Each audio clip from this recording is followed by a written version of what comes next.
ओए चलिए यहाँ ध्यान दे। आज हम देखेंगे मैथ का 2 नंबरिया जो VBI है। 17 तारीख को जो एग्ज़ाम 17 तारीख को पहले मैथ है, तो उसके लिए जो इम्पोर्टेंट VBI 2 नंबरिया मैथ है वो देखेंगे, ठीक है ना। 2 नंबरिया का सीरीज़ चला रहे थे, तो हम हिस्ट्री का, ज्योग्राफी का, सिविक्स का, इकोनॉमिक्स का और आपदा प्रबंधन का जितना भी 2 नंबरिया मेन था वो अपलोड कर दिए हैं, ठीक है ना। और हिंदी का भी सब अपलोड है, VBI सब्जेक्टिव, और संस्कृत का भी VBI सब्जेक्टिव अपलोड कर चुके हैं, ठीक है। और साइंस में 2 नंबरिया और 5 नंबरिया, ठीक है ना, यानी लघुत्तरीय प्रश्न और दीर्घोत्तरीय प्रश्न दोनों हम पढ़ा कंप्लीट कर दिए हैं। समझा तुम लोग। साइंस का, फिजिक्स का अलग, केमिस्ट्री का अलग, बायोलॉजी का अलग, 2 नंबरिया भी है, 5 नंबरिया भी, सबका अलग अलग कंप्लीट कर चुके हैं। तो तुम लोग जाके देख लेना, ठीक है। आज हम स्टार्ट करने जा रहे हैं मैथ। क्या स्टार्ट करने जा रहे हैं? और फिर सोशल साइंस का हिस्ट्री, ज्योग्राफी, इकोनॉमिक्स, सिविक्स और आपदा प्रबंधन यानी डिजास्टर मैनेजमेंट सबका 5 नंबरिया भी करवाएंगे, ठीक है। लेकिन थोड़ा सा गैप अभी ले लिए, चलो थोड़ा मैथ घुसा देते हैं। और मैथ में कितना पार्ट बनेगा नहीं पता है, पार्ट 1, पार्ट 2, पार्ट 3 करके इस तरह जितना भी 2 नंबरिया इंपॉर्टेंट है पहले करवा देंगे, उसके बाद फिर 5 नंबरिया करवाएंगे, ठीक है। तो तुम लोग जो है वो वीडियो जरूर देखते रहना। जो VBI ऑब्जेक्टिव भी सब करवा दिए, VBI ऑब्जेक्टिव हर सब्जेक्ट के करवा चुके हैं, चाहे वो हिंदी का हो तो हिंदी का एक वीडियो में ख़त्म है, संस्कृत का भी एक वीडियो में ख़त्म है, और साइंस का 3 वीडियो, फिजिक्स का अलग, केमिस्ट्री का अलग और बायोलॉजी का अलग है, और सोशल साइंस का 2 वीडियो में पूरा ऑब्जेक्टिव ख़त्म है। तो तुम लोग जरूर देखना, ठीक है ना। VBI ऑब्जेक्टिव और VBI सब्जेक्टिव तुम लोग को जब तक एग्जाम ना होता है तब तक तुम लोग को देखते रहना है, कोई रिवीजन करते रहना है, ठीक है ना। ये सब जो पढ़ा रहा है सुबह शाम जो है दूध के साथ खाते रहना है, ठीक है ना। तो ये सब पढ़ते रहना है तुम लोग को, ठीक है। सब मेरा वीडियो कैसे मिलेगा अभी पूछता है, सब मेरा वीडियो कैसे मिलेगा कितना लोग पूछता है। मेरा फोटो पर क्लिक करो, प्लेलिस्ट के ऑप्शन में जाओ, A to Z वीडियो मिल जाएगा। लिखा होगा क्लास 10 का दीर्घोत्तरीय VBI क्वेश्चन। दीर्घोत्तरीय पर क्लिक करेगा तो सारा दीर्घोत्तरीय प्रश्न तुमको सब सब्जेक्ट का मिल जाएगा। और भी क्लास 10th का मोस्ट VBI ऑब्जेक्टिव लिखा होगा, उस पर क्लिक करेगा तो सब ऑब्जेक्टिव तुम लोग को जितना भी इंपॉर्टेंट है सब मिल जाएगा, ठीक है ना। और मॉडल से सोल्यूशन भी दिया हुआ है, और जो बचा हुआ वो देंगे, ठीक है। और जो बचा हुआ सब करवाएंगे, और हिंदी और संस्कृत का एक बार और कम रिवीजन करवा देंगे, ठीक है। चलो करते हैं स्टार्ट। आज देखते हैं क्या मैथ क्या रखते हैं। तो मैथ में सबसे मेन जो है, सबसे पहले 1 चैप्टर से ले रहा है, ठीक है ना। उसका जल्दी जल्दी खींच देंगे जो मेन है। पहला मेन क्या है यहाँ जान ले, इस पूरा बोर्ड भिंगा हुआ है, ला थी कपड़ा ला। चलो यहाँ ध्यान दो। तो आज हम सीख रहे हैं क्या, सबसे जो मेन इंपॉर्टेंट क्वेश्चन है 2 नंबरिया में, वो है क्या आएगा, सिद्ध करें कि √2 एक अपरिमेय संख्या है, या √3 एक अपरिमेय संख्या है, या √5 एक अपरिमेय संख्या है। तो सब पहला यही कर लेते, क्या सिद्ध करें कि सबसे इम्पोर्टेंट जो है, धीरे धीरे जो इम्पोर्टेंट रहेगा सब बताते चलेंगे। सिद्ध करें कि √2 एक अपरिमेय संख्या है, एक अपरिमेय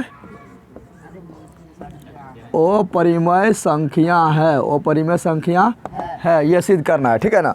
अब यहाँ पर √2 के यहाँ पर कुछ भी लिख दे, √3 भी लिख सकता है, ठीक है ना, या √5 भी लिख सकता है, कुछ भी लिख सकता है, √7 भी लिख सकता है, समझ आ रहा है, √8 भी लिख सकता है, कुछ भी लिखे, वो सीख जाएगा तो सब करिए ना करे। ऐसे तुम लोग को हम पूरा मैथ ख़त्म करना है, ठीक है ना। पूरा मैथ चैप्टर बाय चैप्टर ख़त्म किया हुआ है, ठीक है ना। चैप्टर नंबर 1 से लेके 15 तक रचना सब खत्म है, ठीक है। और क्लास 10th का जो VBI ऑब्जेक्टिव था ना, उसका चैप्टर बाय चैप्टर यानी चैप्टर 1 से लेकर चैप्टर 15 तक जितना भी VBI ऑब्जेक्टिव था वो अपलोड कर चुके हैं। तो तुम लोग चैप्टर 1 से लेकर चैप्टर 15 तक लिखा होगा, क्लास 10th का मैथ का क्रैश कोर्स लिखा होगा, उस पर क्लिक करेगा तो मिल जाएगा, ठीक है ना। जो बोलते हो मेरा फोटो पर क्लिक करो, प्लेलिस्ट के ऑप्शन में जाओ, ठीक है। प्लेलिस्ट के ऑप्शन में जाने पर तुम लोग को दीर्घोत्तरीय प्रश्न, ऑब्जेक्टिव वाला VBI, मॉडल से सोल्यूशन और मैथ का क्रैश कोर्स सब तुम लोग को मिल जाएगा, ठीक है। चलो देखते हैं ये वाला। देख, इसको सिद्ध करने का सब लोग अलग अलग तरीका बताता है, लेकिन हम बता रहे हैं सबसे छोटा तरीका, क्योंकि 2 नंबर में आता है। कितना नंबर में आता है? 2 नंबर में आता है। और 2 नंबर में आएगा तो बड़ा लिखना कोई मूर्ख के काम है। तो हम बता रहे हैं सबसे शॉर्ट तरीका, आसान तरीका बता रहे हैं, जिससे हम फटाक से ना बन जाए। फटाक से ना तो एक बता देंगे तो लोग बना लेना। देखिए यहाँ पर जहाँ भी बोलेगा सिद्ध करें कि √2 एक अपरिमेय संख्या है, क्या करना है, हमको उल्टा मानना है। क्या करना है, बोल रहा है यहाँ अपरिमेय तो मानेंगे परिमेय। क्या, जैसे मानेंगे कि तुम लोग को बोलेंगे सिद्ध करें कि तुम लोग क्या लड़का हो, क्या तो क्या मान लेंगे, तुमको मान लेंगे तुम एक लड़की हो, क्या मान लेंगे, लड़की हो मान लेंगे। अब लड़की है तो तुम्हारा कान नाक कुछ छड़ाना है, बाल लंबा लंबा ना है, बोली निकलता है भॉइस सेशन, बोली निकलना चाहिए, कोयल सेशन निकलना चाहिए ना, निकलना चाहिए ना।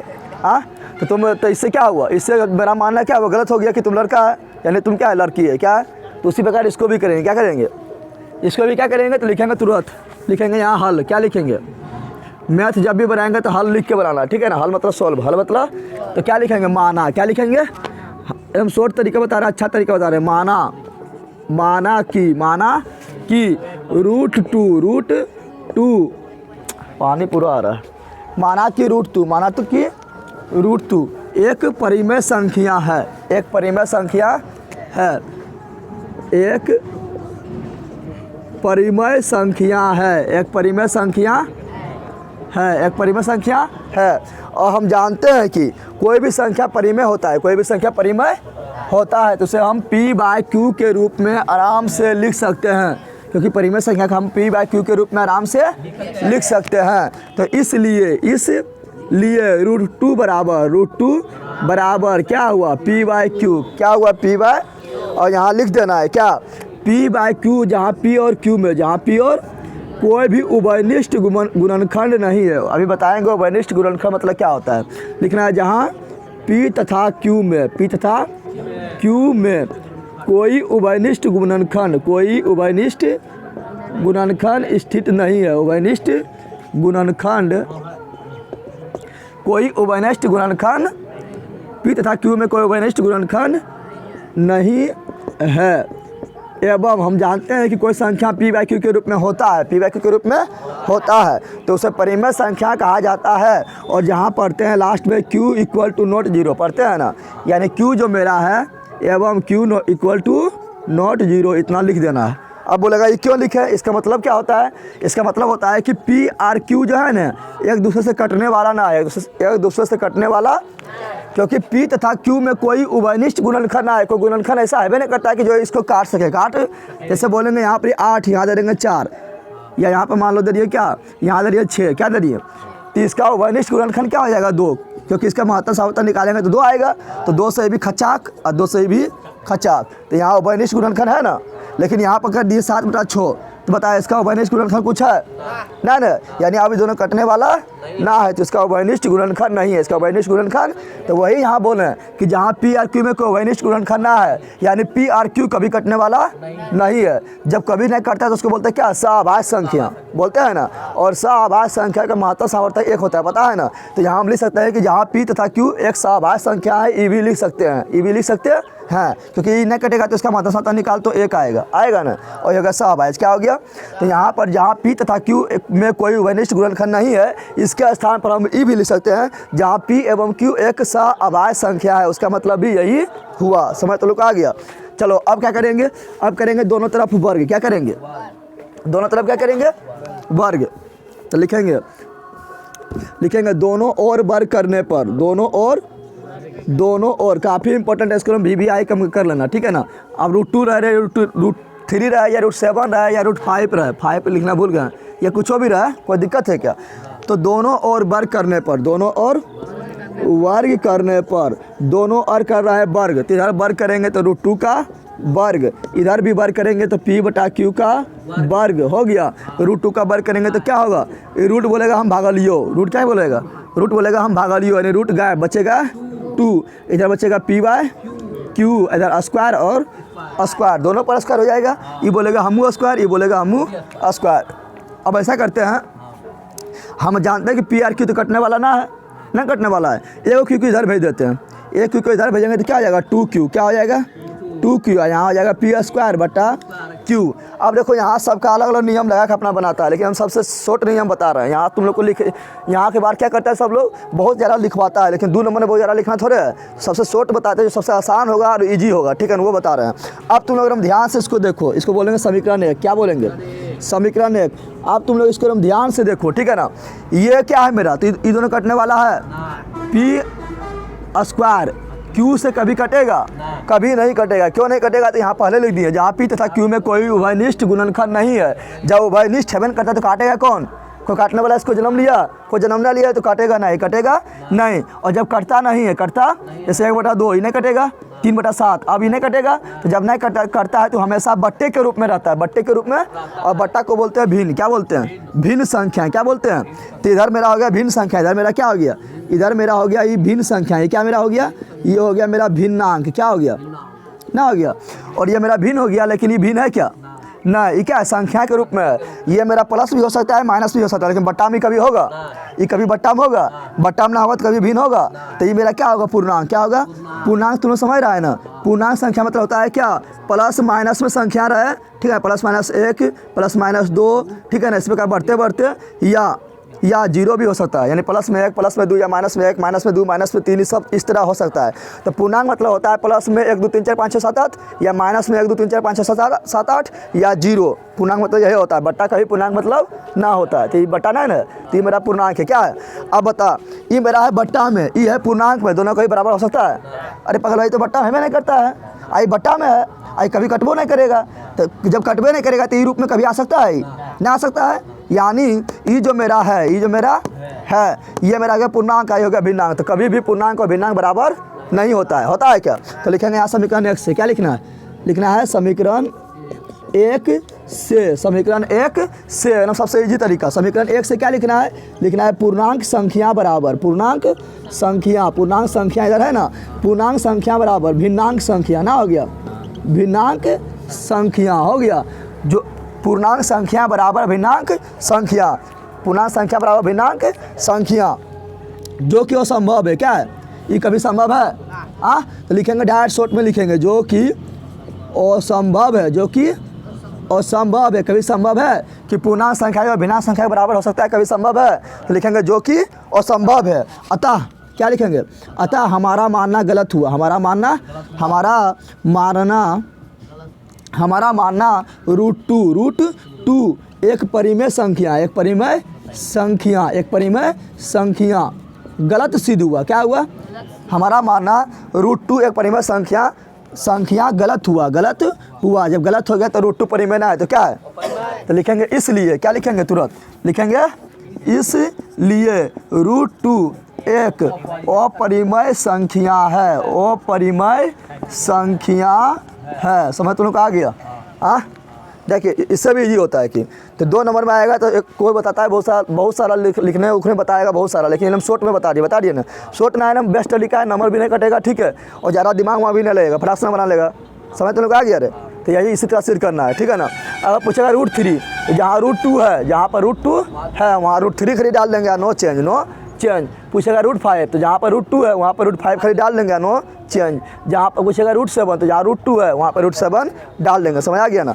चलो एक हो गया ना। अब हम बता रहे थे तुम लोग कभी कभी लिखता है प्लस में, क्या लिख देता है, जैसे देखो क्वेश्चन नंबर 2 में, ये बीबीडी के पेपर में जो मेन है ना, जो एकदम क्रीम उसको बता रहे हैं जो आने वाला है, ठीक है ना, आएगा यही बोला या इसी तरह आएगा। समझ तुम लोग आ गया ना। तो क्वेश्चन नंबर 3 देखेंगे तो क्या है, 3 + √5, 3 प्लस, इस तरह भी पूछ देता है, नहीं पूछता है, इस तरह भी पूछता है कि सिद्ध करो कि ये क्या है मेरा, एक अपरिमेय संख्या पूछता है। अरे जानवर कह यहाँ ध्यान दें, नहीं पूछता है इस तरह। सिद्ध करने के 3 + √5 क्या है, एक अपरिमेय संख्या, या पूछ लेता है 3 - √5 क्या है, एक अपरिमेय संख्या। तो इसको ही बता रहे हैं अब, ठीक है ना। तो छापना आना है, तुम लोग मोबाइल से छापना, इतना टाइम ना है कि अब छापने दे तुम लोग को, ठीक है ना। समझ आ गया तुम लोग कर, सब मोबाइल से छापना। आप छापना टाइम देंगे तो इस तरह बैठे बैठे हमको परीक्षा पार हो जाएगा। चलो इसको मिटाएं। सिद्ध क्या करना है, सिद्ध करें कि क्या है यहाँ पर 3 + √5 एक अपरिमेय संख्या है। जब इस तरह प्लस माइनस में पूछेगा तो ईजी है, यहाँ 3 + √5 भी रह सकता है, या 3 - √5 भी रह सकता है, या बोलेगा तुम हमें से नहीं 3 + √7 भी ले सकते हैं, 2 + √5 भी ले सकते हैं, 2 - √5 भी ले सकते हैं। यानी इस तरह कुछ प्लस माइनस से पूछेगा तो और क्या होता है, ईजी क्या होता है। तो इसको सिद्ध करना और ईजी है, क्योंकि इसमें वर्ग नहीं करते, दोनों तरफ वर्ग नहीं करते। तो क्या बताए थे तुम लोग को कि जब भी बोलेगा सिद्ध करें कि कोई अपरिमेय संख्या है तो उसे मानते हैं परिमेय। क्या मानते हैं, जैसे तुम लोग को एग्जाम्पल भी दिए थे, सिद्ध करना है तुम लोग लड़का है क्या है, तो क्या मान लेंगे तुम लोग लड़की हो, क्या हो, तो लड़की बन जाना, ठीक है ना। लेकिन लड़की ला कुछ गुण मिलेगा तुम्हें, नहीं मिलेगा तो तुम क्या आ जाएगा, लड़का क्या आ जाएगा, क्योंकि लड़की गधी होता है, तुम गधा होता है, नहीं मिल रहा है तो तुम लोग क्या आ जाएगा। तो हमारा मानना यह गलत हुआ कि तुम लोग लड़की हो, तुम लोग लड़की हो तो तुम लोग क्या हो गया, लड़का क्या हो गया, लड़का। समझ तुम लोग का आया। तो चलो यहाँ ध्यान दो, तो यहाँ लिखेंगे माना, क्या लिखेंगे, पहले लिखेंगे हल, क्या लिखेंगे हल, हल में क्या लिखेंगे, उल्टा मानते हैं, क्या मानते हैं, उल्टा। तो लिखो माना, क्या लिखेंगे, माना 3 + √5, 3 + √5 एक परिमेय संख्या है, एक परिमेय संख्या है। काफ़ी इजी इसको है, ठीक है ना। और हम लोग जानते हैं कि जब कोई संख्या परिमेय होता है तो परिमेय को हम p बाई क्यू के रूप में लिखते हैं। इसको परिमेय मान लिए तो इसको आराम से हम p बाई क्यू के रूप में लिख सकते हैं। तो लिखेंगे इसलिए, क्या लिखेंगे, इसलिए 3 + √5, 3 + √5 बराबर क्या, p बटा क्यू। और जहाँ p और q कहाँ है, तो जहाँ तुम लोग पढ़ा है कि परिमेय संख्या में जहाँ p और q होता है पूर्णांक संख्या होता है। क्या होता है, पूर्णांक बोले तो पूर्णांक संख्या किसे कहते हैं, तो पूर्णांक संख्या में प्लस संख्या और माइनस वाला दोनों आता है। यानी प्लस में 1 2 3 4 5 6 सब क्या है, पूर्णांक क्या है, डॉट डॉट डॉट, और माइनस में 1 2 3 4 5 6 7 8 डॉट डॉट डॉट सब क्या है, पूर्णांक का। जीरो भी क्या है, पूर्णांक। यानी पूर्णांक संख्या जो होता है प्लस में भी हो सकता है, माइनस में भी हो सकता है, लेकिन बट्टा में नहीं होता है, और ना तो वो दशमलव में होता है। तो हम p को अलग पूर्णांक बोल दिए, यानी p जो है मेरा प्लस माइनस दोनों में हो सकता है, और q भी जो है प्लस माइनस दोनों में हो सकता है। तो यहाँ लिख रहा है जहाँ, क्या लिख रहा है, जहाँ p तथा q, जहाँ p तथा q एक पूर्णांक है। इससे पहले जो सिद्ध कर पाए थे पूर्णांक लिखे थे क्या, ना लिखेंगे तो उसमें भी लिख लेना, ठीक है ना। जहाँ p तथा q एक पूर्णांक है, पूर्णांक है एवं पूर्णांक है तथा दोनों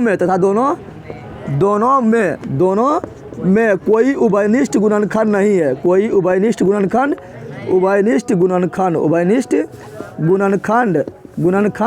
नहीं है। उभयनिष्ठ गुणनखंड बोले तो कोई ऐसा संख्या ना है जो दोनों को काट के मार सके। काट के जैसे बोलेंगे 8/4, क्या बोलेंगे, तो इसमें उभयनिष्ठ गुणनखंड हो जाएगा 4, यानी इसका महत्ता सामता निकालेंगे तो आएगा 4, क्या आएगा, और 4 जाएगा, इसको मारेगा खच्चाक, और इसको भी मारेगा खच्चाक एक बार में, तो आ जाएगा 2, क्या जाएगा।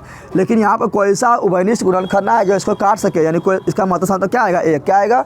जिसका कोई उभयनिष्ठ गुणनखंड ना हो तो उसको बोलते हैं सहअभाज्य संख्या। सहअभाज्य यानी p और q एक क्या है, सहअभाज्य संख्या है। यहाँ पर लिखे थे तथा दोनों में कोई उभयनिष्ठ गुणनखंड नहीं है, तो यहाँ पर हम ई नहीं लिखेंगे तो ई भी लिख सकते हैं क्या, कि दोनों एक सहअभाज्य संख्या है। सहअभाज्य में भी कुछ कटता नहीं है, सहअभाज्य में भी कटता नहीं है, तो दोनों में से कुछ भी लिखेंगे सही होगा। समझ तो लोग आ गया। हम जानते हैं कि कोई क्या होता है, कोई परिमेय संख्या होता है, परिमेय संख्या होता है। तो लास्ट में लिखते हैं सब p बाई क्यू के रूप में लिखा जा सके, जहाँ q = नॉट 0 लिखते हैं ना, तो यहाँ लिख देंगे जहाँ, क्या लिखेंगे, जहाँ q = नॉट 0 ये लिखते हैं ना, यानी q जो है कभी 0 ना होगा, क्योंकि 0 जब ही हो जाएगा तो इसके भागा देने पर कभी कटवे नहीं करेगा, यानी अनंत, क्या आएगा, अनंत, ठीक है ना। अब यहाँ ध्यान दें, अब यहाँ पर दोनों तो और वर्ग नहीं लिखेंगे, क्योंकि जब इस तरह पूछेगा तो और ईजी होता है। यहाँ लिखना है कि दोनों और वर्ग करने और उर करने नहीं लिखना है, समझ आ गया ना। डायरेक्ट क्या करना है, तो डायरेक्ट अब यहाँ तुम लोग क्या करना है, तो देखिए यहाँ पर बोलेंगे क्या, अभी हम सिद्ध किए थे कि √2 हो या √3 हो या √5 हो या √7 हो या √8 हो, ये सब मेरा क्या है, तो ये सब मेरा है अपरिमेय, क्या है, अपरिमेय। और यहाँ पर ये तो अपरिमेय ना है, तो बोलेंगे तुम इधर की कर रहा है, चल तू बराबर के ऊपर, चल तू बराबर के वो पार, तो इसको बराबर के वो पार लेके आएंगे तो हो जाएगा मेरा क्या, यहाँ हो जाएगा √5, क्या हो जाएगा, √5 बराबर हो जाएगा p बटा q - 3 होगा। अब यहाँ ध्यान दे, √5 का √5, यहाँ कुछ ना है तो 1 है। अब बोलेंगे q और 1 का एलसीएम क्या होगा, बोलेगा q होंगे, क्या बोलेगा, q होंगे, q से q कट 30, एक बार में 1 से p में गुना कर आएगा p माइनस का माइनस 1 से q में भगा दे आएगा q, q से 3 में गुना कर आएगा 3q, क्या आएगा, 3q, हो गया ना। अब यहाँ ध्यान से देखिए मेरा कौन संख्या है, तो ये मेरा अपरिमेय है, क्या है, क्योंकि अभी हम सिद्ध किए थे, क्या इससे पहले सिद्ध किए थे ना कि √2 √3 √5 ये सब क्या है, अपरिमेय, क्या है। और इसको अगर ध्यान से देखो तो इसको जब सोल्व करेंगे तो कोई संख्या आएगा, इसको जब सोल्व करेंगे तो क्या आएगा, कोई संख्या आएगा। और जब भी कोई भी संख्या आ जाए, ठीक है ना, लेकिन रूट में खाली ना आएगा, रूट में नहीं आएगा, रूट में आएगा एक ही, रूट में नहीं आएगा, क्योंकि इधर रूट तो है नहीं करता है, तो रूट में कहाँ आएगा। अब जब कोई संख्या रूट में ना हो, जब कोई संख्या रूट में ना हो, ठीक है ना, चाहे वो दशमलव में रहे या बट्टा में रहे या बट्टा में ना रहे, ठीक है ना, उसको परिमेय बोलते हैं। क्या बोलते हैं पता है तुम लोग को, परिमेय में क्या आता है, 1 लिख देंगे ये भी परिमेय, 2 लिख देंगे परिमेय, 1/2 लिख देंगे परिमेय, 3/2 लिख देंगे परिमेय, 1.5 लिख देंगे तो भी परिमेय। यानी परिमेय में -2 लिख देंगे परिमेय, -3 लिख देंगे परिमेय, -3/2 लिख देंगे तब भी परिमेय। यानी परिमेय संख्या जो होता है रूट में खाली ना होता है, रूट में ना होता है। अगर रूट में आ भी गया तो उसका वर्गमूल निकल जाता है, बता है ना, तो रूट में ना होता बाकी में सब होता है। तो ये रूट में ना है ना, तो इसको ये क्या हो गया, परिमेय, क्या हो गया, तो डायरेक्ट लिख देंगे ये क्या कैसा संख्या है, मेरा परिमेय संख्या है, परिमेय संख्या है। समझ तो लोग आ गया। हम लोग जानते हैं कि परिमेय और परिमेय एक दूसरे के कट्टर दुश्मन है ना, तो दोनों में दोस्ती यहाँ कैसे हो गया, दोनों बराबर होगा, दोनों बराबर होगा, है बता।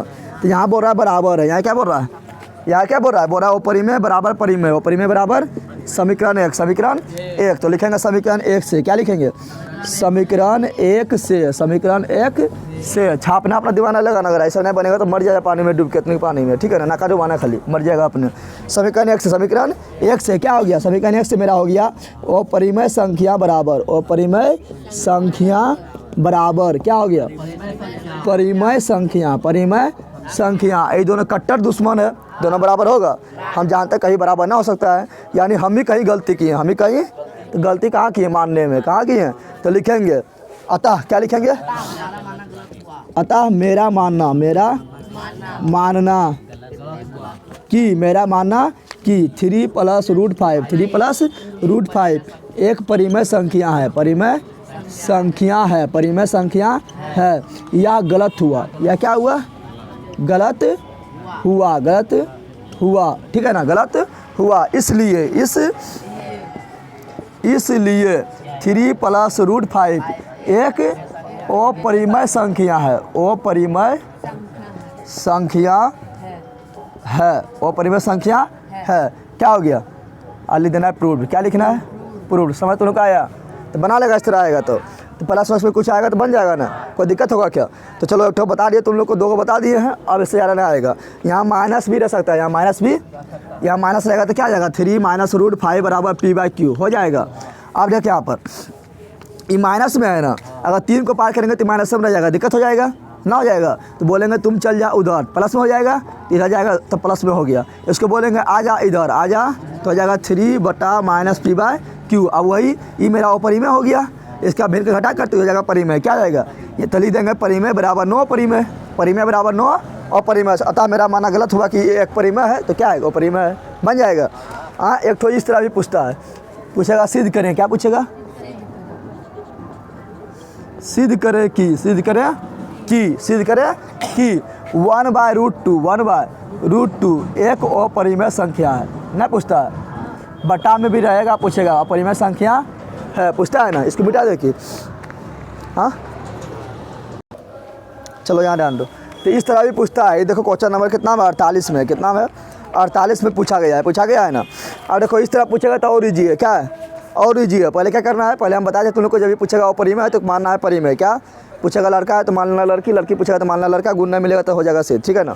तो यहाँ क्या करेंगे, यहाँ लिखेंगे हल, क्या लिखेंगे, हल, हर बराबर क्या लिखेंगे, माना, क्या लिखेंगे, माना 1/√2 एक परिमेय संख्या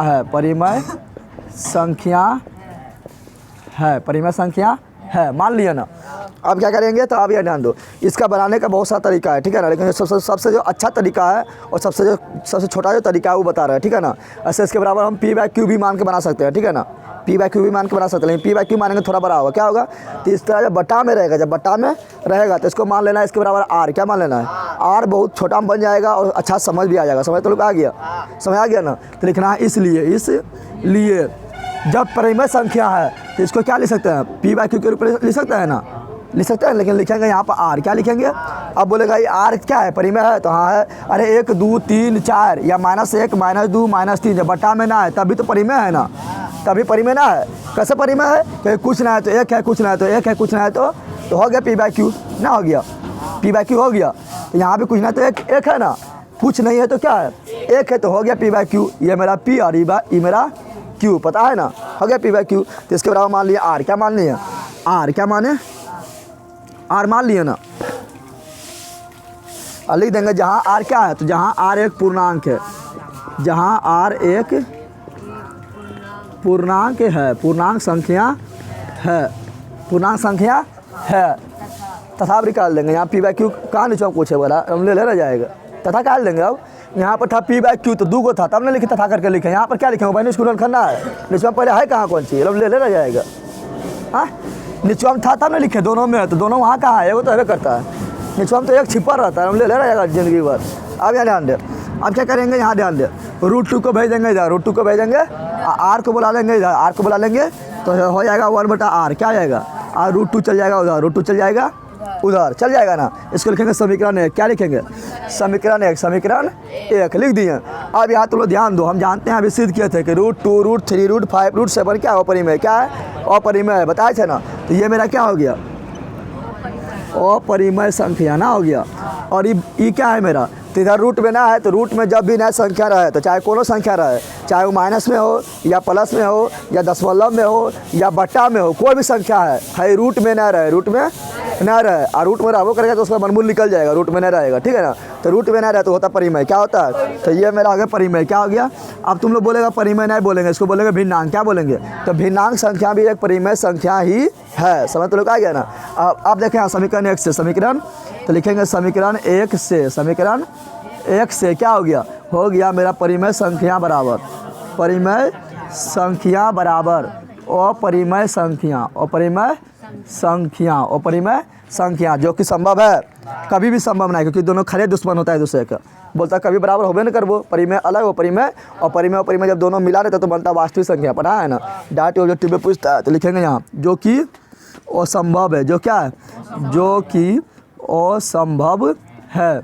अतः कहीं हम गलती किए हैं, है ना, अतः मेरा मानना, कहाँ गलती किए, तो मानने में ही गलती कर दिए। अतः मेरा मानना, अतः मेरा मानना या गलत हुआ कि, या गलत हुआ कि 1/√2, 1/√2 एक परिमेय संख्या है, हम ले रहे गया और परिमेय माने थे, परिमेय संख्या है, परिमेय संख्या है, इसलिए 1/√2 क्या है, परिमेय ना है तो क्या है, इसलिए 1/√2 एक अपरिमेय संख्या है। समझ में लोग आया, जो सबसे अच्छा विधि था, शॉर्ट विधि था, वही बताया, समझ में लोग आ गया ना, कोई दिक्कत है, आगे समझ रहे। तो पूछेगा, हम तुम लोग को सब बता दिए, √2 पूछे या √3 पूछे या √5 पूछे या √7 पूछे, और परिमेय तो सिद्ध कर देगा, इस तरह भी पूछेगा तो सिद्ध कर देगा, बटा भी पूछेगा तो सिद्ध कर देना है, कोई दिक्कत है। चलो अब आगे बढ़ते हैं, क्या में इंपॉर्टेंट है, मिटा रहे हैं इसको। चल यहाँ ध्यान दे, क्वेश्चन नंबर 3 ध्यान दे, तो ये भी पूछा गया है, इस तरह क्वेश्चन आता है, ठीक है ना, जरूरी नहीं कि यही आएगा, लेकिन इस तरह आता है, ठीक है। और तुम लोग ये अपनों बना लेगा। क्या बोल रहा है, दो संख्या का महत्तम समावर्तक 23 है, क्या है, और उनका लघुत्तम समावर्तक 1449 है, क्या है। तो यदि एक संख्या 161 है तो दूसरी संख्या बताओ, ये सब पूछेगा तो कभी छोड़ना नहीं, काफ़ी ईजी है, क्या है, काफ़ी ईजी है, ना पढ़ा है तुम लोग। लिखना है दिया गया है, क्या लिखना है, क्वेश्चन नंबर, हम क्वेश्चन पढ़ के सुना दिए, उतना लिखेंगे बहुत टाइम बार होगा, ठीक है ना। लिखना है दिया गया है, दिया गया है, क्या दिया गया है, तो दिया गया है दो संख्या का लघुत्तम समापवर्तक, क्या दिया गया है, दो संख्या का लघुत्तम समापवर्तक, लघुत्तम समापवर्तक कितना दिया गया लघुत्तम समापवर्तक, तो दिया 1449, कितना है 1449। दो संख्या का महत्तम समापवर्तक, दो संख्या का महत्तम समापवर्तक कितना दिया गया है, तो दिया गया है 23, कितना दिया गया है, और एक संख्या दिया गया है, एक संख्या, तो एक संख्या कितना है, एक संख्या यानी पहली संख्या लिख दे, ठीक है ना। तो एक संख्या कितना है 161, कितना है, और ये आएगा तो छोड़ना कभी ना है, सबसे इजी क्वेश्चन है, ठीक है ना। हम जानते हैं सूत्र, क्या जानते हैं, तो हम जानते हैं कि क्या जानते हैं, तो जानते हैं पहली संख्या, जानते हैं क्या, ये जानते हैं सूत्र क्या होता है, सूत्र होता है क्या, तो सूत्र होता है मेरा पहली संख्या, पहली, या इस तरह लिख दे, या इस तरह भी लिख दे, महत्तम समापवर्तक, महत्तम समापवर्तक गुना लघुत्तम समापवर्तक बराबर पहली संख्या गुना दूसरी संख्या। समझ तुम्हें कहा गया। तुम बोलेगा मैं ऐसे नहीं लिखेंगे, हम पहले ई लिखेंगे उसके बाद ई लिखेंगे, यानी इसको इधर लिखेंगे इसको उधर लिखेंगे, लिख कोई दिक्कत ना है। समझ तुम्हें कहा गया। अब देखिए यहाँ पर, तो यहाँ महत्तम समापवर्तक कितना है, तो कितना है, तो 23, कितना है, तो यहाँ लिख दे 23। लघुत्तम समापवर्तक कितना है 1449। पहली संख्या, तो एगो संख्या दिया हुआ है ना, तो इसको पहली बोल देते तो दूसरी अपने आप निकल जाएगा। तो इसको पहली बोल रहे दूसरी बोल रहे, यहाँ पहली नहीं लिखा हुआ है, खाली लिखा हुआ है एगो संख्या, तो दोनों में से कोई एगो दिले है, तो चलो मान लो पहली दिले, तो कितना 161, कितना लिखे, तो दूसरी निकल जाएगा, दूसरी संख्या का दूसरी संख्या। समझ तो कहा गया। 161 के इधर भेज देता, 23 गुना 1449 बटा 161। समझ आ गया। अब कटेगा ही 23 से कटेगा ही, 323 सती कटेगा, तो 7 सतिया 21, 7 दूनी 14 और 15 16 हो गया ना। 7 में खत्म, 7 में 7 से काटे, 7 दूनी 14, और यहाँ पर आप डायरेक्ट 49 से भाग लग रहा है ना, तो डायरेक्ट दो संख्या ले रहा है तो उसके पहले जीरो देते हैं, नहीं कि 749 लिख देना, 27 से बार में कट जाएगा नहीं। अब 749 यानी 207 बार में कितना बार कटा, तो मेरा क्या हो गया, यहाँ हो गया दूसरी संख्या, क्या हो गया दूसरी संख्या। तो इस तरह दूसरी संख्या बराबर, इस तरह अतः क्या लिखना है, अतः दूसरी संख्या बराबर कितना आ गया 27 आंसर, 27 आंसर। समझ तो आ गया। 207 आया ना, 207 आंसर, 207 आंसर। समझ तो आ गया। अब यहाँ पर कुछ भी पूछ सकता है, कभी कभी क्या करेगा तो ई दे देगा, ई दे देगा, ठीक है ना, और ई दे देगा, ई गायब कर देगा, तो निकाल लेना है। कभी कभी क्या करेगा, ई दे देगा, ई भी दे देगा, आप पूछेगा क्या, और ई भी दे देगा, पूछेगा माता साहब निकालो, तो ये सूत्रबा यही रहेगा। कभी कभी क्या करेगा, ई और ई दोनों दे देगा, अब बोलेगा दोनों संख्या के गुणनफल बताओ, दोनों संख्या के गुणनफल, या डायरेक्ट ई पूरा बताओ, तो डायरेक्ट निकल जाएगा ना, निकल जाएगा। कभी क्या करेगा, कभी ई और ई दे देगा, पूछेगा महत्ता समता और लघुत्तम समता का गुणनफल क्या होगा, तो डायरेक्ट देख इसके बराबर, इसका गुना बराबर इसका होता है। कुछ भी पूछ सकता है, कुछ भी।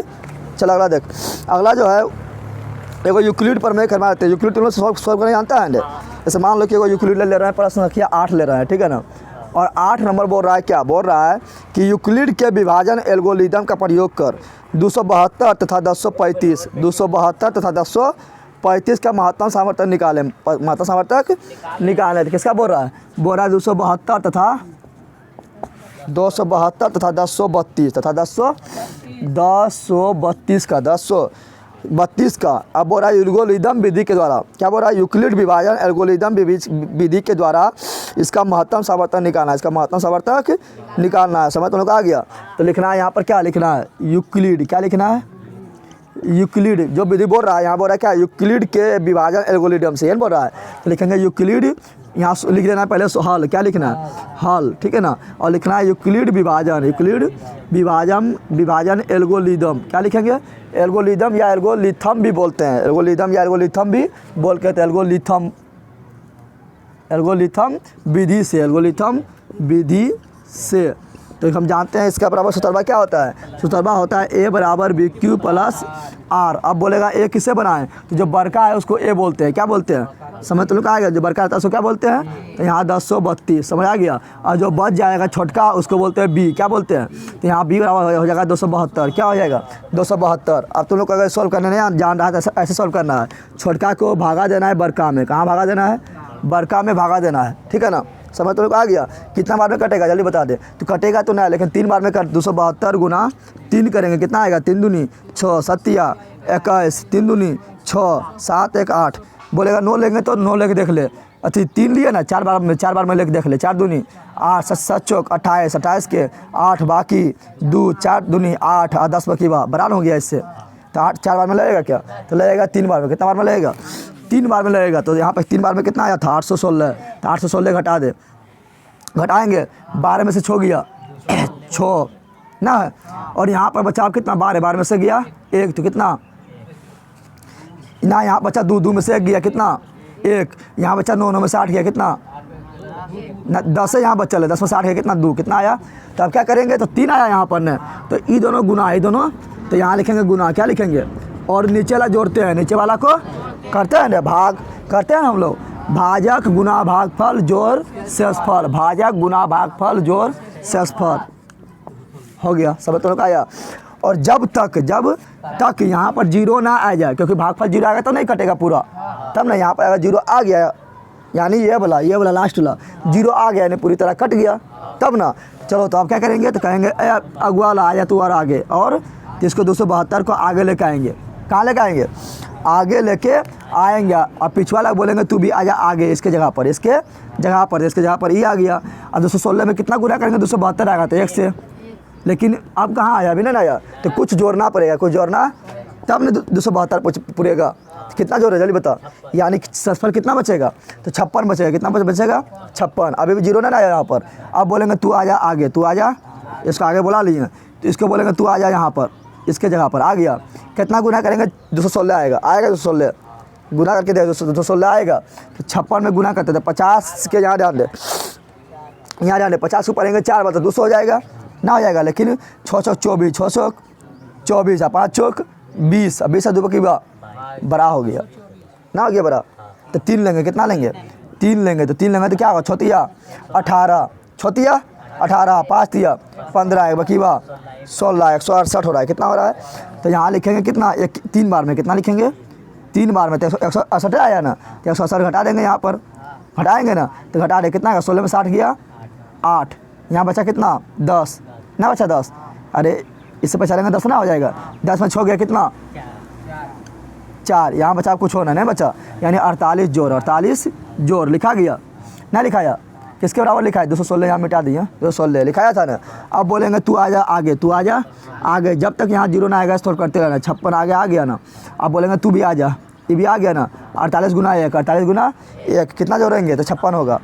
तो 8 कितना होगा 8। अब 48 को ही बोला आगे, क्या बोला आगे बुला लेते हैं। अब पिछवाला बोला आगे, पिछवाला बोला आगे, यहाँ पर इसके स्थान पर बुला लिए। अब 8 चौक 48, 8 चौक 48, जोड़ 0 जोड़ 0। तो बता इसमें आंसर को 0 आ गया ना, तो मेरा महत्तम सापवर्तक निकल गया। महत्तम सापवर्तक कौन होता है जल्दी बता। तो ये होता है ये वाला, जहाँ 0 आ गया ना तो वहाँ जो अगुआ में है यहाँ पर वही होता है महत्तम सापवर्तक। क्या होता है महत्तम, तो लिखना है अतः, क्या लिखना है अतः महत्तम सापवर्तक बराबर महत्तम सापवर्तक, यानी जो बी के स्थान पर होता है वही होता है महत्तम सापवर्तक। क्या होता है, तो बी के स्थान पर यही है ना, बी क्यू आर। पूछेगा बी कितना है तो 8, क्यू कितना है यहाँ पर 6, यहाँ आर कितना है 0। पूछेगा यहाँ बी कितना है तो 48, यहाँ पर क्यू कितना है तो 1, यहाँ पर आर कितना है तो 8। पूछेगा यहाँ बी कितना है 56, यहाँ क्यू कितना है 3, यहाँ आर कितना है 48। समझ आ रहा है ना। तो यहाँ महत्तम सापवर्तक बराबर कितना हो गया 8 आंसर। तो यही होता है विभाजन एल्गोरिथम। मेरे को बता दिए तुम लोग को, कोई भी पूछेगा तो इसी तरह बनाना है, किसी तरह बनाना है। समझ तुम लोग आ गया। तो लास्ट लिख देना है अतः, इस तरह लिखना है अतः 272 तथा 1032 का महत्तम सापवर्तक बराबर 8। समझ आ गया। चलो अगला देखते हैं जो इम्पोर्टेंट है। चल यहाँ ध्यान दे। अब देखिए यहाँ पर सब तुम लोग उसी तरह पूछ लिया है, कुछ और देख लेते हैं जो मतलब अलग है। एल्गोरिथम से पूछेगा बन जाएगा ना, पूछेगा परिमेय और परिमेय कौन है बन जाएगा ना। पूछेगा कोई भी दे देगा, 2 संख्या दे देगा, पूछेगा महत्तम सापवर्तक दे दिया, लघुत्तम सापवर्तक दे दिया, या कोई संख्या दे दिया। ए बंदर ये सूत्र बताया था ना, पहली संख्या गुना दूसरी संख्या बराबर महत्तम सापवर्तक गुना लघुत्तम सापवर्तक। इससे क्वेश्चन आएगा तो बन जाएगा ना। कोई 3 को दे ले रहेगा, एगो पूछेगा बन जाएगा ना दे, कभी 2 को दे देगा, दोनों संख्या दे देगा। अब पूछेगा महत्तम सापवर्तक लघुत्तम सापवर्तक गुणनफल क्या होगा, तो गुणनफल बराबर क्या होता है पहली संख्या गुना दूसरी संख्या होता है, बन जाएगा ना। तो उसी से बहुत सारे क्वेश्चन भरा है, सब नहीं बताएंगे, खाली हम टाइप बता रहे हैं जो मेन मेरे। अब मान लो इस तरह क्वेश्चन पूछता है, क्वेश्चन नंबर 6 क्या है, बोल रहा है 1.8 यहाँ दे दिया क्या रेखलिंग। रेखलिंग मतलब क्या होता है, रेखलिंग मतलब होता है कि बार बार रिपीट हो रहा है, 8 8 8 8 8 8 8 8 चलते हैं। जिस पर रेखलिंग दे देंगे वो मतलब चलते हैं, क्या है अंत होने वाला ना है। तुम पर रेखलिंग लगा देगा तो तुम भी अंत होने वाला ना है। तो बोल रहा है क्या पी बाय क्यू के रूप में लिखो।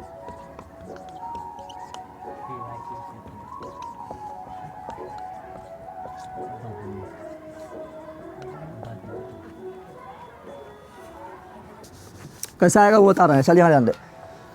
अब देखिए यहाँ पर जब भी इस तरह क्वेश्चन आएगा, जब भी इस तरह क्वेश्चन आएगा तो क्या करना है, ये आएगा तुम लोग को मान लो 2 नंबरिया में आ गया तो लिख के बनाना है। और ऑब्जेक्टिव में आएगा, ऑब्जेक्टिव में आएगा तो कैसे बनाना है पहले बता रहे हैं डिटेल में, क्या बता रहे हैं। फिर ऑब्जेक्टिव में आएगा तो कैसे बनाना है, समझ आ गया ना। डिटेल में सीख जाएगा तो ऑब्जेक्टिव वाला अपने बन जाएगा, समझ आ गया ना। तो पहले क्या करना है, इसको मानना है, क्या करना है मानना है, क्या लिखना है माना है, क्या लिखना है माना है, क्या लिखना है माना 1x बराबर क्या लिख देना है, x बराबर 1.8 लिख दिया ना। तो पहले मानना है, क्या करना है मानना है, मान लिया ना। अब क्या करते हैं देखें यहाँ पर, अब ऐसे करते हैं क्या, अब हम क्या करते हैं दशमलव को रेखलिंग के पार करते हैं, दशमलव को रेखलिंग को। तो बता दशमलव को ई रेखलिंग के पार करना है तो कितना अंक पार करना है, 1 अंक पार करना है। तो 1 अंक पार न करना है तो 10 से गुना करेंगे, 2 अंक पार करना होगा तो 100 से गुना करेंगे, 3 पार करना पड़ेगा कितना गुना करेंगे 1000 से। तो यहाँ कितना गुना करेंगे 10 से, लिखेंगे 10 से, क्या लिखेंगे 10 से दोनों और गुना करने पर इसमें 10 से गुना करेंगे तो 10x, इसमें 10 से गुना करेंगे तो क्या आएगा 1.8, दशमलव इधर चल जाएगा, दशमलव इधर चल जाएगा ना। और यहाँ पर हो जाएगा मेरा क्या 8 के रेखलिंग ना हो जाएगा। आप बोलेगा 8 के रेखलिंग क्यों, क्योंकि 8 8 चलते हैं, 8 8 क्या है, यहाँ भी 8 के रेखलिंग तो यहाँ भी 8 के, अरे इसका मतलब क्या हुआ, इसका मतलब हुआ कि 8 8 चलते हैं ना। तो ये 8 तो इधर आ गया ना, लेकिन ये 8 अभी चलते नहीं रहेगा। आप लिखेंगे समीकरण क्या लिखेंगे समीकरण। अब तुमने बोलेगा कि यहाँ पर 1 8 है, तुम यहाँ पे 2 8 कैसे ले लिए, तो 8 मतलब क्या हुआ बहुत 8 है। रेखलिंग मतलब क्या हुआ कि जितना 8 लिखना है लिख दिए, कोई दिक्कत ना है। तो यहाँ 2 8 लिख दिए, आप फिर लिख दिए रेखलिंग, क्या लिख दिए रेखलिंग मतलब क्या हुआ कि अभी 8 और जितना लिखना है लिखो, दिक्कत ना है, हो गया। अब जैसे दशमलव के रेखलिंग में पार कर दिया पार, जैसे पार करेंगे वैसे समझ लेना मेरा बन गया। आप क्या करेंगे समीकरण 2 में से समीकरण 1 घटा देना, क्या करना है समीकरण 2 -1 करने तो समीकरण 2 मेरा क्या है 10x, 2 में से 1 क्यों घटा रहा है क्योंकि बड़का ये छोटका है ना। तो 10x बराबर 18.8 के रेखलिंग और वहाँ पर x बराबर 18.8 यहाँ पर मेरा क्या हो जाएगा, तो मेरा हो जाएगा यहाँ पर 1.8 हुआ था, तो यहाँ पर मेरा एक में क्या है, तो एक में मेरा 1.8 क्या है, दशमलव सामने लिखे हैं, एक का एक लिखे हैं, रेखलिंग का रेखलिंग लिखे हैं, लिख दिया ना। और क्या लिखे, घटाने पर, तो घटा 10 से एक एक्स गया, क्या गो एक्स, 9 गो एक्स। अब लेता 8 में से 8 गया, रेखलिंग में 8, रेखलिंग में से 8 रेखलिंग खत्म, तो क्या 0 हो जाएगा ना। अब 0 पर रेखलिंग रहे तो कोई फर्क पड़ने वाला नहीं है, दशमलव बाद 0 कितना लिखो कोई फर्क पड़ने वाला नहीं है, तो 0 हटाओ। 18 में से 1 गया कितना, 17, यानी 9x बराबर मेरा कितना हो गया 17, तो x बराबर कितना होगा, दशमलव बाद 0 मानना ना होता है, तो x बराबर क्या होगा 17/9। समझ तो आया, तो यही हो गया मेरा p/q के रूप में, तो आएगा 2 नंबर में बन जाएगा ना, बनेगा। ऐसा तुम लोग को दूना क्वेश्चन रहेगा जो तुम लोग को हल्का लगेगा, जो काफ़ी आसानी से बना सकता है, ठीक है ना। और लिख भी आप काफ़ी आसानी से सकता है, जैसे पूछेगा बोला महत्व शब्द गुना होता शब्द उससे ऐसे बन जाएगा और उससे नंबर भी नहीं कटेगा। तो वैसा क्वेश्चन चुनना है जो आसानी से तुम लिख सकता है, काफ़ी अच्छा लिख सकता है, और गलत होने से मामला भी कम हो, तो वही क्वेश्चन बनाना है। समझ आ गया ना, समझ आ गया। अब इसको टीम में पूछेगा कैसे बनाएंगे, तो कुछ ना, यहाँ पर 1.8 रख लेंगे ना, है ना। तो यहाँ पर हम क्या करते हैं, यहाँ ध्यान दे, 10 जब भी पूछेगा तो क्या करते हैं, यहाँ पर 18 का 18 लिख, दशमलव बोली 1, दशमलव बाद 1 अंक है तो 1 0, और वेक्टर में पूछेगा तो इतना नहीं बनाएंगे। अब क्या करेंगे, दशमलव के इधर जो है ना, दशमलव के जो इधर है, दशमलव के जो इस साइड है उसको घटाते हैं, तो 1 है तो 1 घटा दे। समय तो लोग आ गया। दशमलव के जो ये साइड है जिस पर रेखलिंग ना है उसको क्या करते हैं, घटाते हैं, क्या करते हैं, घटाते हैं, तो घटा दे। और यहाँ पर क्या करेंगे, तो यहाँ नीचे में घटाएंगे किसको, तो घटाएंगे उसको जिस पर रेखलिंग है, तो रेखलिंग कितना है, 1 पर है, 1 पर है ना, तो 1 घटाएंगे। 2 पर रहता है तो 10 घटाते हैं, 3 पर रहता है तो 100 घटाते हैं। नहीं नहीं, यहाँ ध्यान दे, 1 पर रेखलिंग तो 1, 2 पर रहेगा तो 10, 3 पर रहेगा तो 100। समझ तो लोग आ गया ना, एक क्या ध्यान है, एक ना, तो 1 घटाएंगे, कितना घटाएंगे, यहाँ जाएगा 17 बटा कितना, 10 में से 1 गया कितना 9। समझ तो लोग आया, अगर ये भूल जाएगा तो फिर याद रहेगा ना। समझ तो लोग आ गया। चलो तो इस तरह पूछेगा, देखिए यहाँ पूछ रहा है 7 नंबर में 1.6 को p/q के रूप में लिखे हैं, पूछ रहा है ना। आप पूछ रहा है यूक्लिड विभाजन परिमेय, सब बताइए दिए हैं। पूछ रहा है 5 - √3 को परिमेय, सब नहीं बताएंगे आप, एगो बता दिए कैसे बनता है। फिर पूछ रहा है 10 नंबर में बोल रहा है कि लघुत्तम सामर्थ्य दिया हुआ है, महत्तम सामर्थ्य दिया गया है ना। और पूछ रहा है क्या, संख्या का गुणनफल बताओ, संख्या गुणनफल। तो समझाते हैं कि पहले संख्या गुना दूसरी संख्या, ये क्या हो गया, संख्या का गुणनफल क्या हो गया, बराबर महत्तम सामर्थ्य गुना लघुत्तम सामर्थ्य। तो महत्तम सामर्थ्य यानी 504 आ रहा है, और कितना SCF बोल रहा बताने, SCF बोल रहा बताने, क्या बोल रहा है, सूत्र वही लगाना, महत्तम सामर्थ्य गुना लघुत्तम सामर्थ्य बराबर पहली संख्या गुना दूसरी संख्या। समझ लोग आ गया। पहला संख्या कितना है 72 ना है, और दूसरा कितना है 126 है ना, बराबर 504 गुना महत्तम सामर्थ्य। तो महत्तम सामर्थ्य अपना निकल जाएगा ना, निकलेगा, ये सब निकाल लेना, सूत्र में निकल जाएगा, ठीक है ना। अब बताते हैं तुम लोग को जो मतलब अभी तक हम नहीं बताए हैं, जो मेन रहेगा वही बताएंगे, ठीक है ना। सब उसी पर आधारित है, सब बन जाएगा, ठीक है।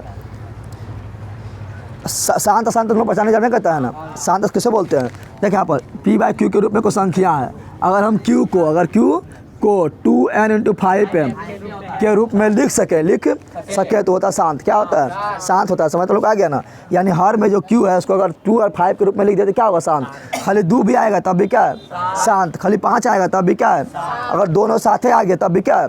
और इसके अलावा 2 और 5 के अलावे 2 और 5 के कोई भी बीचा में घुस गया, कोई भी बीचा में घुस गया तो उसको शांति से जीने नहीं देगा, कर देगा आसान। क्या कर देगा, जैसे बोलेंगे यहाँ 7/8 क्या है, तो 8 के वर्गमूल निकालते क्या, 8 के अभाज्य गुणनखंड निकाल रहे हैं, तो हो जाएगा मेरा क्या 2 4 2 2, खाली 2 आया ना, तब भी शांत है। क्या है, शांत है। क्या है, इसी प्रकार लिख दिया 25, क्या लिख दिया 25 का निकाल।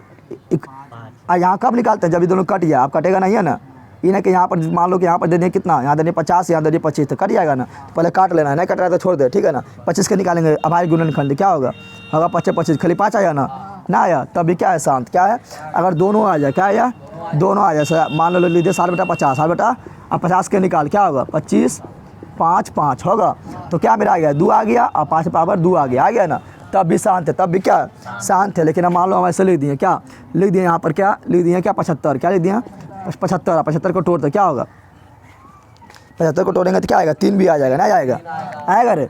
75 को तोड़ेंगे तो 3 से भागा देंगे, कितना 3 से भागा देंगे आएगा 25, कितना आएगा, और 5 से भागा देंगे तो 25, तो 5 अबे के उसके साथ 3 आ गया, यानी शांति जीने नहीं देगा, क्या हो जाएगा शांत। खाली 2 आए तब भी शांत, खाली 5 आए तब भी शांत, दोनों आए तब भी शांत, लेकिन 2 और 5 के अलावा कुछ भी आए तो वो शांत। समझ आ गया ना। और इससे जो है इम्पोर्टेंट देख लेते हैं क्या है चैप्टर नंबर 1 से।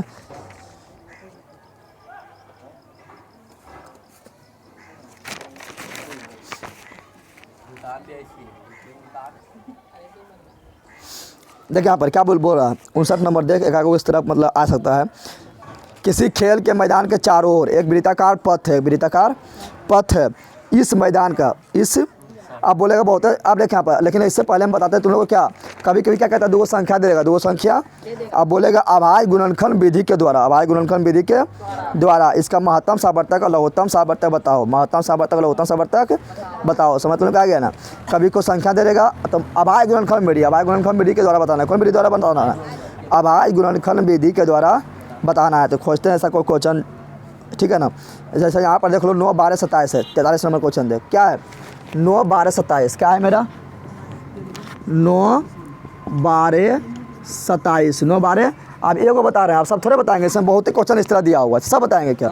तो बोल रहा है इसको अभाज्य गुणनखंड विधि के द्वारा से क्या करो महत्तम सावर्तक बताओ, महत्तम सावर्तक बताओ, ठीक है ना। एगो बता देते हैं, ठीक है। अब इस तरह जितना भी क्वेश्चन आएगा तुम लोग फटाक से बना लेना।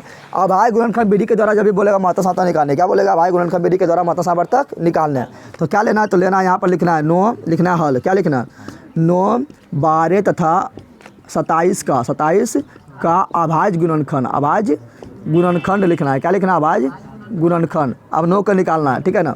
9 के निकाल रहे हैं, किसका निकाल रहे हैं, तो 3 तिहाई 9 यानी 9 बराबर मेरा क्या आ गया 3 का स्क्वायर ना, हो गया ना। फिर निकालना है 12, क्या निकालना है 12, तो यहाँ पर 2 से 6 फिर हो गया, तो यहाँ 12 बराबर क्या हो गया 2 का स्क्वायर गुना 3 ना होगा, 2 का स्क्वायर गुना 3। फिर लेना 27, क्या लेना 27। अब अभाज्य गुणनखंड बोलेगा तो इसी तरह निकालना है 3 से 3 तिहाई 9, तो यहाँ 27 बराबर क्या हो गया, ठीक है ना। अब यहाँ ध्यान दे महत्तम सावर्तक निकाल रहे हैं, क्या निकाल रहे हैं महत्तम सावर्तक हम उसको बोलते हैं जो तीनों में मिल जाए, तीनों में देख 3 इसमें है, इसमें भी 3 है, इसमें भी 3 है, तो तीनों में 3 मिल रहा है ना, तो ये होगा महत्तम सावर्तक। क्या होगा, लेकिन महत्तम सावर्तक में छोटका लेते हैं, कौन लेते हैं छोटका 3 कहाँ पर है, यहाँ पर स्क्वायर है, यहाँ पर एगो 3 है, यहाँ पर 3 गो 3 है, छोटा ही वाला हुआ ना, छोटका जो हुआ उसको लिखते हैं। समझ तुम लोग आ गया, समझ तुम लोग आया। हाँ अब और कुछ मिल रहा है क्या, नहीं मिल रहा है, यहाँ 2 है तो इसमें 2 ना है, इसमें 2 ना है ना, है ना। तो महत्तम सावर्तक कितना हो गया 3, कितना हो गया। लघुत्तम सावर्तक में लेते हैं बड़का, क्या लेते हैं बड़का पावर, क्या लेते हैं बड़का पावर। तो बताओ यहाँ भी 3 है, यहाँ भी 3 है और यहाँ भी 3 है, तो बड़ा कौन हुआ 2 वाला कि 1 वाला, यहाँ पर एगो है ना कि 3 वाला, तो 3 वाला हुआ, कौन हुआ 3 वाला हुआ। समझ तुमने कहा यार। अब बोलेगा क्या 2 ले सकते हैं, तो हाँ 2 ले सकते हैं, क्योंकि 2 क्यों लेंगे, क्योंकि 2 तो यहाँ ना है, तो यहाँ जब हेवन करता तो बड़ा यही ना हो गया, यहाँ जब हेवन करता 2 तो बड़ा कौन हो गया यही ना हो गया। तो महत्तम सावर्तक में खाली उसी को लेंगे जो सब में मिलेगा, उसमें भी छोटका उसमें भी, लेकिन लघुत्तम सावर्तक में मिले चाहे ना मिले कोई दिक्कत ना है, लेकिन जो बड़का उठा ले, मिलेगा तो बड़का उठाना है और ना मिलेगा तो पर डायरेक्ट लिख दे। जैसे 2 नहीं मिल रहा है इसमें, इसमें भी नहीं मिल रहा है, तो बोलेगा अकेले हो हम ही जीत गए यानी हम ही बड़ा हो, तो इसी को ले लेना है, क्या लेना है और कुछ है अब कुछ ना है। तो 3 को 3 बार करेंगे कितना 27 और 2 को 2 बार करेंगे कितना 4, 27 चौका कितना, तो 7 चौका 28 यानी 108 आएगा, कितना आएगा 108, आंसर हो गया। समझ तो लोग आएगा। तो इस तरह क्वेश्चन आ जाएगा, इस तरह आएगा तो छोड़ना है क्या। तो इस तरह बहुत सारा क्वेश्चन पूछा है, आप सब नहीं बताएंगे। तो अभाज्य गुणनखंड विधि द्वारा कोई संख्या दे देगा, बोला उसका महत्तम सावर्तक लघुत्तम सावर्तक बताओ, निकाल देगा रे बंदर। समझ तो लोग आ गया। अब यहाँ जो पढ़ रहे थे कितना 59 नंबर क्वेश्चन कभी कभी इस तरह पूछ देता है, ये काफ़ी ईजी है, ये भी हार्ड ना है। किसी खेल के मैदान के चारों ओर एक वृत्ताकार पथ है, इस मैदान का एक चक्कर लगाने में सोनिया को 18 मिनट लगता है, जबकि इसी मैदान का एक चक्कर लगाने में रवि को 12 मिनट लगता है। मान लीजिए कि वे दोनों एक ही स्थान पर चलना प्रारंभ करके एक ही दिशा में चलता है, तो कितने समय बाद वे पुनः मिल जाएगा, पुनः मिल। देखें यहाँ जब इस तरह क्वेश्चन पूछेगा एक ही स्थान से चलना प्रारंभ करेगा, अब बोलेगा कितना समय के बाद वो पुनः मिलेगा, पुनः। तो जब भी इस तरह बोलेगा कि एक ही स्थान से चलना प्रारंभ किया कितना देरी बाद पुनः मिलेगा, कितना देरी बाद पूछ रहा है ना। तो बोल रहा मान लीजिए कि वे दोनों एक ही स्थान और एक ही समय पर चलना प्रारंभ करके एक ही दिशा में चलते हैं, एक ही दिशा में, तो कितने समय बाद वे पुनः प्रारंभिक स्थान पर मिलेगा। तो जब भी इस तरह बोलेगा एक ही समय में एक ही स्थान से चलना प्रारंभ किया तो कितना देरी बाद मिलेगा, तो क्या करना है, तो उसका निकाला लघुत्तम सावर्तक। क्या निकालते हैं आप लघुत्तम सावर्तक कौन विधि द्वारा निकालेंगे, तो अभाज्य गुणनखंड विधि के द्वारा। तो एक ठो दिया हुआ 18, कितना दिया हुआ है 18, एक ठो कितना दिया हुआ 12, क्या दिया हुआ है। तो लिखना है कि एक ही कितने समय के बाद वे प्रारंभिक स्थान पर मिलेंगे, निकालने के लिए दोनों का हमको अभाज्य गुणनखंड निकालना पड़ेगा। ये लिख देना है। क्या लिखना है, एक ही समय पर वे पुनः प्रारंभिक स्थान पर, क्या बोल रहे हैं, बोल रहा कितने समय बाद वो पुनः प्रारंभिक स्थान पर मिलेगा। तो लिखना है क्या, प्रारंभिक स्थान पर कितने समय के बाद मिलेगा, ये निकालने के लिए दोनों का अभाज्य गुणनखंड निकालना पड़ेगा। तो क्या है 18 12 है ना, तो 18 के निकाल, 18 के क्या होगा तो हो जाएगा 2 9 3 3, यानी 18 बराबर हो गया 2 गुना 3 पर पावर स्क्वायर, हो गया ना। अब यहाँ पर 12 क्या है तो 12 भी निकालेंगे तो 2 6 2 3, यानी 12 बराबर हो गया 2 का स्क्वायर गुना 3। लघुत्तम समता निकालेंगे ना, क्योंकि कितना समय के बाद प्रारंभिक बिंदु पर मिलेगा, जहाँ शुरू किया वहाँ पर कितना देरी पर मिलेगा, बेताकार पथ है ना तो घूमते रहेगा ना, तो कितना देरी पर मिलेगा तो इसको निकालने लघुत्तम समता क्या करते हैं तो निकालेंगे, लिखेंगे 18 12 का लघुत्तम समावर्तक, लघुत्तम समावर्तक बताए थे कि बरका लेते हैं, क्या लेते हैं तो यहाँ भी 2 है, यहाँ भी 2 है, नहीं भी मिलता तब भी 2 को लिखना था ना, क्योंकि वही बड़ा हो जाता है, अकेले को रहेगा तो वही बड़ा होगा। अब तुम लोग 2 को दौड़ने निकला तो अकेले तुम्हें जीत गया, कोई दिक्कत है कि नहीं दौड़ो चाहे दौड़ो नहीं दौड़ो, तो यहाँ 2 3 हुआ, यहाँ 2 2 हुआ, तो कौन लेंगे बरका, लघुत्तम में क्या लेते हैं बरका। यहाँ भी 3 है, यहाँ भी 3 है, बड़ा कौन है ये वाला, कौन है ये वाला, हो गया। तो मेरा हो गया 2 पर पावर 3 कितना 8, हाँ वही वाला अथी है ना, ये तो 3 इसका लिखे है ना, तो कौन बड़ा हो जाएगा तो यहाँ 2 1 के 2 क्या है, और यहाँ 2 को 2 है तो ये भी बड़का हो गया ना, हो गया। तो यहाँ लेंगे 2, क्या लेंगे तो 2 के 2 बार करेंगे कितना होगा 4, कितना होगा, और 3 का 2 बार करेंगे कितना होगा 9, कितना होगा 9 ना, हो गया। तो मेरा कितना होगा 9 6 36, यानी 36 मिनट के बाद दोनों एक ही प्रारंभिक बिंदु पर मिल जाएगा, ठीक है ना। तो लिख देना सोनिया और अभी प्रारंभिक बिंदु पर 36 मिनट बाद मिलेगा, 36 मिनट बाद। लेकिन 60 नंबर क्वेश्चन देख क्या बोल रहा है, किसी परेड में 616 सदस्य वाली एक सेना की टुकड़ी को 32 सदस्य वाली एक आर्मी बैंड के पीछे मार्च करना है, क्या करना है 32 सदस्य 616 सदस्य, ठीक है ना। क्या बोल रहा है यहाँ पर, किसी परेड में 616 सदस्य वाली एक सेना की टुकड़ी को 32 सदस्य वाली एक आर्मी बैंड के पीछे मार्च करना है, यानी 32 सदस्य में बांटना है 616 सदस्य को, समझ आ गया ना। 32 को मतलब अति बनना चाहिए, बोला 616 सदस्य वाली एक सेना की टुकड़ी को 32 सदस्य वाले एक आर्मी बैंड, 32 सदस्य वाली एक आर्मी बैंड के पीछे मार्च करना है। तो दोनों समूह की समान संख्या वाले स्तंभों में मार्च करने के लिए उनका अधिकतम, देख जा जब भी अधिकतम संख्या पूछेगा, क्या पूछेगा अधिकतम संख्या जैसे पूछेगा तो समझ जाना उसका महत्तम समावर्तक निकालना है। जो यहाँ अधिकतम लिखा हुआ है ना लिखा हुआ है, क्योंकि SCF क्या बोल रहा है महत्तम समावर्तक बोलते हैं SCF, क्या बोलते हैं तो SCF का फुल फॉर्म क्या होता है हाईएस्ट, क्या होता है हाईएस्ट मतलब अधिकतम, हाईएस्ट मतलब तो हाईएस्ट कॉमन फैक्टर, यानी अधिकतम, हाईएस्ट मतलब क्या होता है अधिकतम, क्या होता है तो अधिकतम जब भी बोले तो क्या निकालना महत्तम समावर्तक, क्या निकालना है, ठीक है ना। तो लिखना स्तंभों की अधिकतम संख्या ज्ञात करने के लिए हमें 616 और 32 का महत्तम समावर्तक यानी SCF ज्ञात करना होगा, ज्ञात करना SCF तुम लोग जानते करता ज्ञात करने, यूक्लिड विभाजन प्रमेय से निकाल दे या भागा द्वारा निकाल दे, तो यूक्लिड से निकालना है, कौन निकालना है यूक्लिड प्रमेय से निकालना है। तो क्या है यहाँ 616 क्या है 616 और क्या है 32 क्या है, तो क्या लेंगे यहाँ 616 लेंगे, क्या लेंगे 616 अब बराबर 32 लिखेंगे। अब इससे भागा दे 32 से 616 में भागा दे कितना एक बार में लगेगा दे तो 32 तो घटा दे कितना 9, घटा दे कितना 2 29, अब 6 कितना बार में लगेगा जल्दी बताओ। तो 32 के कितना बार में लेंगे तो 32 से 30 25 तो 150 कितना होता है, हाँ 8 अगर लेंगे कितना होगा 8 दूनी 16 और 8 3 24 और 1 25, बड़ा हो जा रहा है ना बड़ा हो रहा है, क्या हो रहा है अगर 9 बार में ले कितना बार में ले तो 9 दूनी 18 9 3 27 27 1 28, ये बड़ा हुआ ये भी बड़ा ना हुआ यानी 9 बार में लेंगे, कितना बार में लेंगे 9 बार में लेंगे, तो 9 बार में लेंगे कितना होगा 288 कितना होगा, तो यहाँ 9 लिख दिए ना, 16 में 60 गया कितना 8 ना हुआ, अब यहाँ बचा 8 में 60 गया कुछ नहीं हो गया। अब तुम लोग पता है कि लिखते हैं भाजक गुना भागफल लिखते हैं ना, तो 32 गुना 19 और यहाँ पर नीचे हम जो रहता है उसको जोड़ते हैं ना शेषफल करते हैं, जब तक यहाँ 0 ना आए तब तक आंसर ना होता है, और आंसर होता है अगुआ वाला, क्या होता है लेकिन कब जब यहाँ 0 आ जाए तब, ठीक है। यहाँ लिख देना यूक्लिड विभाजन प्रमेय के द्वारा SCF ज्ञात कर रहे हैं, ठीक है लिख के, ठीक है। अब 32 को बोलेंगे आया इसके स्थान पर, ठीक है ना, और 8 को बोलेंगे आया दौड़ के, तो यहाँ आ गया 8 चौक 32, यहाँ 0 तो यहाँ पर 8 आ गया, यहाँ लास्ट में 0 आ गया, लास्ट में जैसे 0 आया तो अगुआ वाला यहाँ पर जो बराबर के बाद जो सबसे पहले अगुआ वाला है वही होता है क्या, वही होता है मेरा महत्तम समावर्तक। तो लिखना अधिकतम स्तंभों की संख्या बराबर 8, क्या लिखना है 8 बन गया, समझ तो लोग आया। तो चलो यहाँ पर हो गया, आप इसमें कुछ दम ना है। चैप्टर नंबर 1 में जो मेन था बता दिए हैं। अब चैप्टर नंबर 2 लेंगे, उसमें फिर 2 नंबर जो मेन रहेगा वो बताएंगे, ठीक है, इतने रखते हैं, समझ तो लोग आ गया। तो इसी तरह 2 नंबरिया चलेगा। अभी सोशल साइंस का 5 नंबरिया भी बाकी है, 5 नंबरिया भी बाकी है, VBI बताना, VBI बताना। समय तो लोग आ गया रे, चल।